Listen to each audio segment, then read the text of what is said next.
asalaamaaleykum dal leen ak jàmm ëttu yéenekaay yi ñu xëyandool tey jile ñoom ñëpp ànd sargal gaynde yi ginnaaw gi ñu qualifié jëmale ci coupe du monde bu Qatar atum 2022 barrage retour mondial 2022 Sénégal door na Égypte par force danañu bokk ci boobule coupe du monde bu ñu sukkandikoo ci ëttu yéenekaay bu groupe Sud Communication gaynde yi def nañu ko benn weer ginnaaw gi ñu nekkee champion d'Afrique Sénégal fexe na ba dina teew ci coupe du monde bi nga xam ne dëkk yi gën a xarañ ci wàllu football ñoo fay teew démb talaata ñaar fukki fan ak juróom-ñeent ci weeru mars ci stade Maître Abdoulaye Wade ci Diamniadio la amal mbir mi lee coupe du monde bi nga xam ne nag danañ ko amal lu ko dalee ñaar fukki fan ak benn ci weeru novembre jàpp fukki fan ak juróom-ñett ci weeru décembre ca Qatar suji daantango bi fare ci avenue Bourguiba di ñu xamal ne naka na mu ko amalee woon ci final ci coupe d'Afrique des nations ci Cameroun gaynde yi fexe nañu daal ba rocci ndam li ci firawna yu Égypte yi te it naka ca Cameroun démb it ci stade Maître Abdoulaye Wade dañoo dem ci tir au but yi ba may ndam supporters yi nga xam ne teewoon nañu foofule bu baax a baax Edouard Mendy gardien wu équipe nationale nag moom gàcce ngaalaama ndax daal lépp lu ñu doon xaar ci moom def na ko Sadio Mané it kenn demul mu des ndax ni benn penalty bi desee daal moo ñëw taxaw jàkkaarloog gardien de but bu Égypte bi ba nax ko dugal but bi yóbbu réewam fële ci Qatar fi mu toll nii daal gaynde yi li ñuy xaar mooy ajjuma ak jàmm tirage au sort bi ñuy amal fële ca Doha ba xam kan lañ nar a bokkal poule ci coupe du monde bi foofulee gaynde yi daan nañu firawna yu Égypte yi bu ñu sukkandikoo ci Le Soleil sat Le Quotidien du Sport méngale kook ak buña bu mag a mag waa record it dina fi mu toll nii daal gaynde yi am nañu ndam ci kanamu firawna yu Égypte yi tribune it li ni mel lay wax Qatar ñoo ngi ñëw dinañu fa teew bu baax a baax moo tax L'Observateur ne ak lu métti métti njeexital li rek am solo gaynde yi danañu teew ci Qatar muy mbir boo xam ne nag ñëpp a ko doon xaar ñu des si boobu la jongante ak kàddu ñi nga xam ne nag moom la ci Aliou Cissé di tàggat gaynde yi yëkkati démb nag ay jàmbaar dëgg ñoo nekkoon ci terrain bi mu xam ne nag match bi yombuloon dara teg ci it ñu bëri dañ ci àndoon ak tiitaange Aliou Cissé xelam nekkatul fenn lu dul ci coupe du monde bu atum 2022 muy xamal waa Soleil ni daal démb ay góor yàlla dëgg ñoo nekkoon ci terrain bi président Macky Sall moom it rafetlu bi leen ndam ne ñun daal ñoo fi mën ci jamono joo xam ne nag kiy tàggat firawna yu Égypte yi nag mi ngi xamle ne daal Sénégal mérito na gagné équipe am boobulee sat di xamle ne taarix si boppam la ñu bindaat démb suñu digg ak waa Égypte Mendy moom macha allah def na ci ay jéego yu am solo Sabaly moom it xarañ lool Sadio moom buduloon moom lambay ñaaw record di xamle ne bii mooy ñaareelu mondial boo xam ne Aliou Cissé ak équipe nationale bi danañ ci teew ci jamono jooju nag L'Observateur moom jox kàddu gi ñi nga xam ne ay capitaine la ñu woon ci équipe nationale yu Sénégal yi ku ci mel ne Boubacar Sarr Locotte Oumar Daf Lamine Sané ak El Hadj Diouf waa tribune di ñu xamal ne kiy tàggat firawna yu Égypte yi nag xamle ne daal day jóge ci bopp équipe nationale bu Égypte boobulee bu ñu jógee ci wàllu tàggat yaram ñu jàll ci siiwal bi Amnesty International doon siiwal démb rapport am bu ñu sukkandikoo ci Sud Quotidien L'Observateur Amnesty International di xamle ne li ñu doon xarabee suñu réew ba tey dañagu fii dañuy jëfandikoo wàllu doole di yóbbu ci kaso bi ay nit te fekk jaarul ci yoon ak it ñàkk sàmmonteeg ak yelleefu gone yi Seydi Gassama ak i ñoñam ñaawlu nañu bu baax a baax daan nit ñi bëgg a yokk jëmale ci borom ñaari tur yi mu wane ne àndu ci benn yoon ndax nee na gisul lenn lu tax ñu war a amal loolu lee ci jamono joo xam ne nag ñaari syndicat yi gën a fës ci wàllu wér-gu-yaram suñu réew ñooy amal ab grève ci diirub ñetti fan tey jii fanweeri fan ci weeru mars jàpp benn fan ci weeru avril muy waa ànd gësëm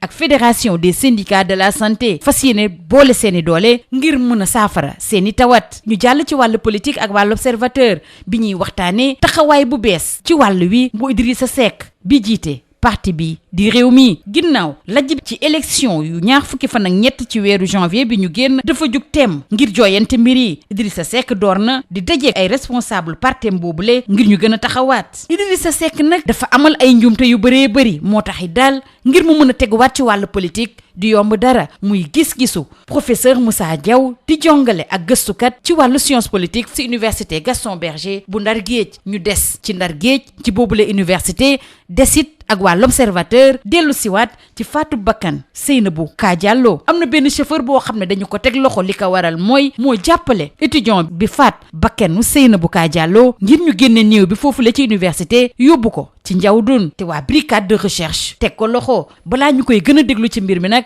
l'enquête bi mi ngi wëy ñu dellu siwaat ci combat bi amoon dibéer bi ñu génn ci diggante Eumeu ak Bombardier sunu lamb di ñu xamal ne waa CNG nag ci koppar bi nga xam ne moom lañ deseloon ñi nga xam ne ñooy mbëri jëlal lañ amoon ñetti millions bu teg ñeent B52 bi it ñàkk na 1 million bu teg ñaar li ko waral waa sunu lamb moo ñu koy xamal li ñu wàññi ci koppar bi ñu yoraloon Eumeu Sène lenn li dafa jëm ci wàllu assurance dem bi mu demoon it ci tribune bi saf na ko sàpp leneen loo xam ne it moo tax ba waa CNG wàññi koppar bi nga xam ne moom la ñu waroon jox Eumeu Sène muy tardé ci ay simili yoo xam ne moom lañ nemmeeku ci moom ak it wàllu xarfa fuufa suñu naataango yi di ñu xamal ne nag Bombardier it am na loo xam ne manqué na ci koppar bi ñu ko yoreloon li ko yóbbee mooy assurance bi ak it wàllu xarfa fuufa lii moo gënoon a fës ci ëttu yéenekaay yi ñu xëyandool ñu yendoog jàmm. Bonjour. La presse du jour célèbre la qualification des Lions au Qatar 2022. Barrage retour mondial 2022. Sénégal-Égypte. Les Lions s'invitent au Qatar. C'est le titre qui barre la une de Sud Quotidien. Les Lions l'ont fait. Un mois après le premier sacre continental, le Sénégal s'est invité au banquet des meilleures nations de football en validant hier mardi 29 mars dans le stade de Maître Abdoulaye Wade de Diamniadio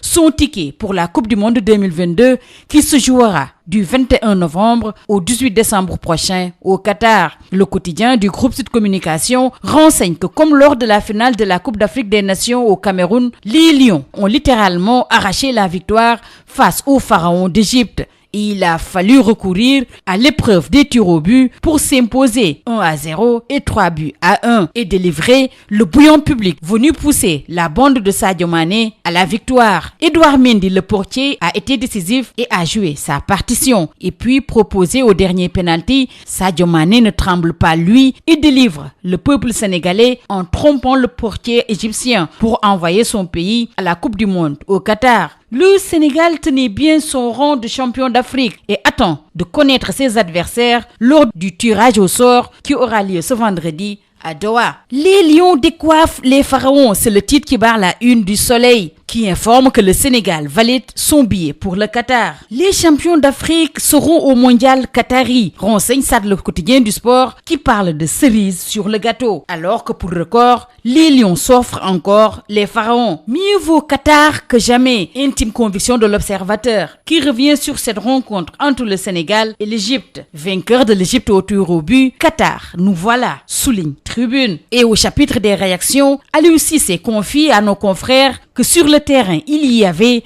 de véritables guerriers. C'était un match très compliqué, très stressant et difficile à préparer. Telle est la lecture du coach des Lions. Aliou Cissé se projette sur la prochaine Coupe du Monde 2022. Aller au Qatar, c'est avoir des ambitions. D'après lui, c'était un match d'hommes, confie-t-il au Soleil. Pour ça, le quotidien du sport, Mendy a été tranquille, Sabaly brillant et Sadio décisif. Et l'histoire se répète face à l'Égypte. Ce sera le deuxième mondial consécutif pour Cissé et ses poulains, informe Record. L'Observateur nous propose le débrief d'anciens capitaines des Lions tels que Boubacar Sarr Locotte, Oumar Daf, Lamine Sané et El Hadji Diouf. Au moment où le Soleil donne la parole au chef de l'État, le président Macky Sall, qui, fier de l'équipe nationale, déclare « Nous sommes les meilleurs ». Pour le coach de l'Égypte, le Sénégal a mérité sa qualification. Aliou Cissé qui confie à Tribune, je cite, « Nous serons encore meilleurs et plus forts ». Il nous explique comment Salah et l'Égypte ont vécu l'enfer du stade Abdoulaye Wade. Le confrère signale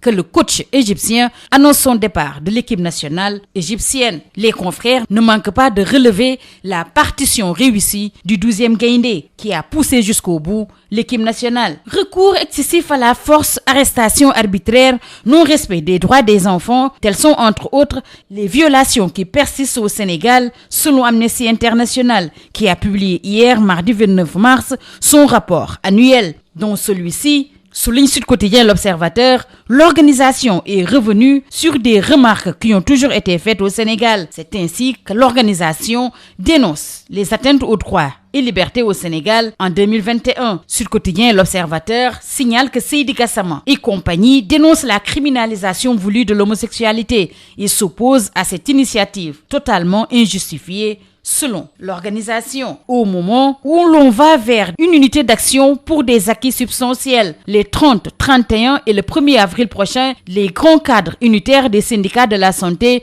vont aller en grève en même temps, souligne Sud Quotidien. Il s'agit de l'Alliance And Gueusseum et de la Fédération des syndicats de santé. Occasion pour le docteur Mohamed Lamine Ly de la F2S d'appeler à l'unité nécessaire des syndicats pour la satisfaction des revendications multisectorielles. En politique, l'Observateur s'intéresse à Idrissa Seck et à sa nouvelle démarche. Le patron de Rewmi a décidé, après la défaite aux élections, de reprendre les choses en main. Depuis quelque temps, Idrissa Seck a entamé une série de rencontres avec les responsables de sa formation politique pour recoller les morceaux et redynamiser le parti. Idrissa Seck a commis beaucoup d'erreurs et il lui sera très difficile de rebondir. Confié à l'Observateur, Moussa Diaw, il est enseignant-chercheur en sciences politiques à l'université Gaston Berger de Saint-Louis. Justement, restons dans cette université et également avec l'Observateur. Et reparlons du meurtre de Seynabou Diallo avec un chauffeur arrêté pour avoir aidé l'étudiant à transporter la dépouille de Seynabou